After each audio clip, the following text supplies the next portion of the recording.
নমস্কার বন্ধুরা, কাকলিস কিচেন 046 চ্যানেলে আপনাদের সবাইকে স্বাগত। আমার আজকের রেসিপি এগ বিরিয়ানি। এভাবে ডিম বিরিয়ানি তৈরি করলে চিকেন বিরিয়ানির মতনই খেতে টেস্ট হয়। দেখুন বিরিয়ানিটা কতটা ঝরঝরে হয়েছে আর খেতেও হয়েছে খুবই টেস্টি। চিকেন বিরিয়ানির রেসিপিও আমি খুব তাড়াতাড়ি আপলোড করব। দেখুন এগ বিরিয়ানিটা দেখতে কতটা সুন্দর হয়েছে, আলুটাও কত সুন্দর সেদ্ধ হয়েছে আর ডিমটাও ঠিকঠাক রান্না হয়েছে। আমার রেসিপিটা যদি আপনাদের ভালো লেগে থাকে তাহলে আমার চ্যানেলটা সাবস্ক্রাইব করার এবং পাশে থাকা বেল আইকনটি প্রেস করার অনুরোধ রইল, যাতে আমি যখনই নতুন কোনো ভিডিও আপলোড করব খুব তাড়াতাড়ি আপনাদের কাছে পৌঁছে যায়। আর রেসিপিটা ভালো লাগলে একটা লাইক করার অনুরোধ রইল। আসুন তাহলে আজকের রেসিপিটা শুরু করা যাক। আমি কড়াইতে 6টা ডিম ফুল বয়েল করে নিচ্ছি। এরপর আমি ভাতটা রান্না করে নেব। এর জন্য একটা হাঁড়িতে জলটা উষ্ণ গরম করে নিয়েছি। এতে 2 টেবিল স্পুন নুন, একটা দারচিনি, লবঙ্গ, এলাচ আর একটা তেজপাতা দিয়ে দিচ্ছি। নুনের পরিমাণটা একটু বেশি হলে অসুবিধে নেই। আর দিয়ে দিচ্ছি অর্ধেক লেবু। লেবুর রসটা আমি আলাদা চিপে বের করে নিয়েছি। এবারে জলটা ফুটে এলেই এতে আমি চালটা দিয়ে দেবো। আমি 600 গ্রাম বাসমতি চাল নিয়েছি। চালটাকে আমি 3 বার আগে থেকে ভালো করে ধুয়ে চালটাকে আমি 1 ঘন্টা আগে জলে ভিজিয়ে রেখেছিলাম। এরপর আমি চালটা দিয়ে দিচ্ছি ফুটন্ত জলে। এবার হাফ টিস্পুন তেল দিয়ে দিচ্ছি। দিয়ে আমি চালগুলোকে হাতা দিয়ে ভালোভাবে নেড়ে রান্না হতে দেবো। চালটাকে আমি 60% বয়েল করে নেব। এই পর্যায়ে গ্যাসের ফ্লেমটা আমি হাই রেখেছি। এরপর গ্যাসে একটা কড়াই বসিয়ে দিয়েছি। কড়াইটা গরম করে নিয়েছি। এতে আমি 100 গ্রাম সাদা তেল দিয়েছি। এবার আমি পেঁয়াজের বেরেস্তাটা ভেজে নেব। এখানে আমি 5টা মাঝারি সাইজের পেঁয়াজ কুচি করে কেটে নিয়েছি। পেঁয়াজটা আমি লাল করে ভেজে নেব। এই পর্যায়ে গ্যাসের ফ্লেমটা হাই রেখেছি। পেঁয়াজটা ভাজতে আমার 3 থেকে 4 মিনিট সময় লেগেছে। পেঁয়াজ ভাজা হয়ে গিয়েছে। পেঁয়াজটা তুলে নিচ্ছি। এবারে ডিমগুলোকেও ভেজে নেব। ডিমে আমি হাফ টিস্পুন নুন আর হাফ টিস্পুন হলুদ মাখিয়ে ডিমটাকে এবার ভেজে নিচ্ছি। ডিমটাকে একটু লাল করেই ভেজে নেব। আপনারা চাইলে ডিমের পরিমাণটা বাড়িয়েও নিতে পারেন।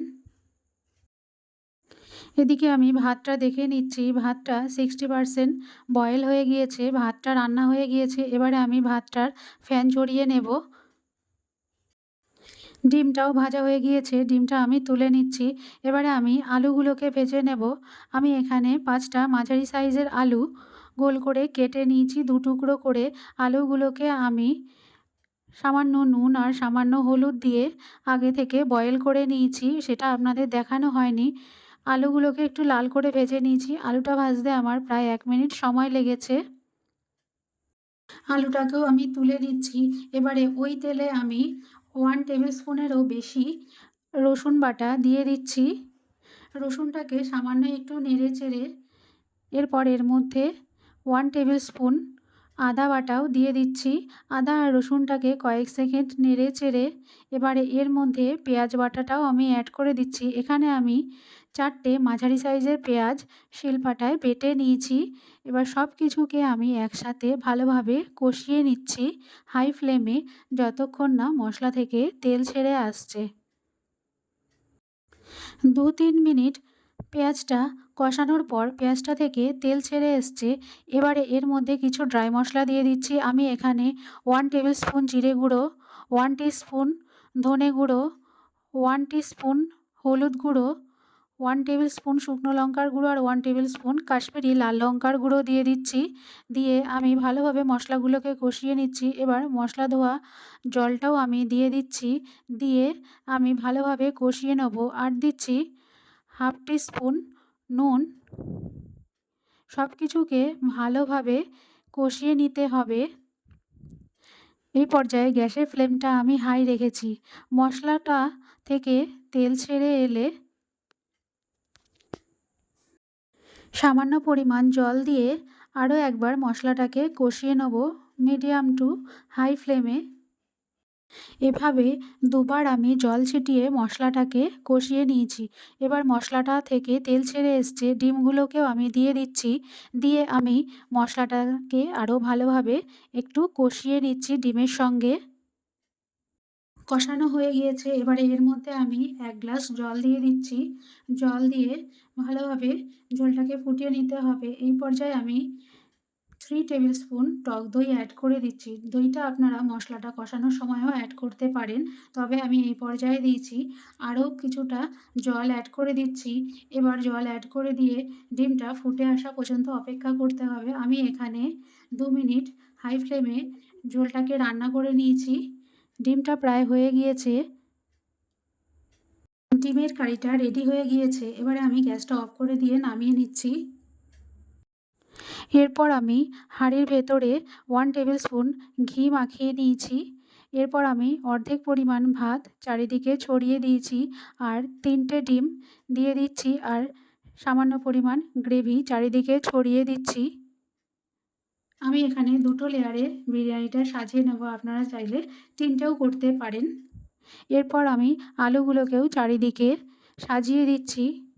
এরপর আমি পেঁয়াজের বেরেস্তাটা সাজিয়ে দিচ্ছি। আমি এখানে অর্ধেক পেঁয়াজের বেরেস্তা ব্যবহার করছি। তারপর দিচ্ছি সামান্য পরিমাণ ঘি। ঘিটা দেখানো হয়নি। এরপর দিচ্ছি 2 টেবিল স্পুন বিরিয়ানি মশলা, 1 টিস্পুন লেবুর রস আর 1 টেবিল স্পুন গরম মশলা বাটা। এরপর আমি অর্ধেক পরিমাণ ভাতটাও চারিদিকে ছড়িয়ে দিচ্ছি। ভালোভাবে ভাতটাকে চারিদিকে ছড়িয়ে দিতে হবে। এরপর আমি ডিমের গ্রেভিটাকেও চারিদিকে দিয়ে দিচ্ছি। প্রথমে আমি 3টে ডিম দিয়ে দিলাম, তারপর গ্রেভিটাকেও আমি ভাতের চারিদিকে ছড়িয়ে দিচ্ছি। এরপর আমি আলুগুলো দিয়ে দিচ্ছি আর অর্ধেক পরিমাণ বেরেস্তাটাও আমি দিয়ে দিচ্ছি। এরপর আমি 2 টেবিল স্পুন ঘি দিয়ে দেবো। তারপর আমি 2 টেবিল স্পুন বিরিয়ানি মশলা দিয়ে দিচ্ছি আর 1 টিস্পুন লেবুর রস দিয়ে দিচ্ছি আর গরম মশলা বাটাটাও আমি দিয়ে দেবো। গরম মশলা বাটা আমি এখানে 1 টেবিল স্পুন দিচ্ছি আর দিচ্ছি সবশেষে মিঠা আতর আর দিচ্ছি 1 টেবিল স্পুন গোলাপ জল আর 2 টেবিল স্পুন কেওড়ার জল। সেই জলে আমি সামান্য পরিমাণ ফুড কালার অ্যাড করে চারিদিকে ছড়িয়ে দিচ্ছি। এবার দিচ্ছি মিঠা আতর। মিঠা আতর সামান্য পরিমাণ দিলেই হবে। এরপর আমি ঢাকনাটা বন্ধ করে দিচ্ছি। আমি আটা দিয়ে ঢাকনার মুখটা চারিদিকে বন্ধ করে দিচ্ছি যাতে বাষ্পটা চারিদিকে বেরিয়ে না যায়। এরপর গ্যাসে প্রথমে তাওয়া বসিয়ে তারপর হাঁড়িটা বসিয়ে দিতে হবে। প্রথমে হাই ফ্লেমে 5 মিনিট, তারপর মিডিয়াম টু লো ফ্লেমে 25 মিনিট আমি বিরিয়ানিটাকে রান্না করে নেব। 25 মিনিট বাদে আমি ঢাকনাটা খুলে দেখে নিচ্ছি বিরিয়ানিটা রান্না হয়ে গিয়েছে। আমি একটা প্লেটে সার্ভ করে দিচ্ছি। দেখুন বিরিয়ানিটা কত সুন্দর রান্না হয়েছে। এগ বিরিয়ানি তৈরি হয়ে গিয়েছে। দেখুন বিরিয়ানিটা কত সুন্দর ঝরঝরে হয়েছে আর দেখতেও কতটা সুন্দর হয়েছে, খেতেও খুবই টেস্টি হয়েছে। এইভাবে এগ বিরিয়ানি রান্না করলে চিকেন বিরিয়ানির মতনই খেতে টেস্ট হয়। দেখুন দেখতেও কতটা সুন্দর হয়েছে। আমি একটা আলু ভেঙে দেখিয়ে দিচ্ছি। ডিমটাও কত সুন্দর রান্না হয়েছে। আমার রেসিপিটা যদি আপনাদের ভালো লেগে থাকে তাহলে আমার চ্যানেলটা সাবস্ক্রাইব করার অনুরোধ রইল। ভালো থাকবেন, সুস্থ থাকবেন, আবার দেখা হবে নতুন কোনো রেসিপিতে।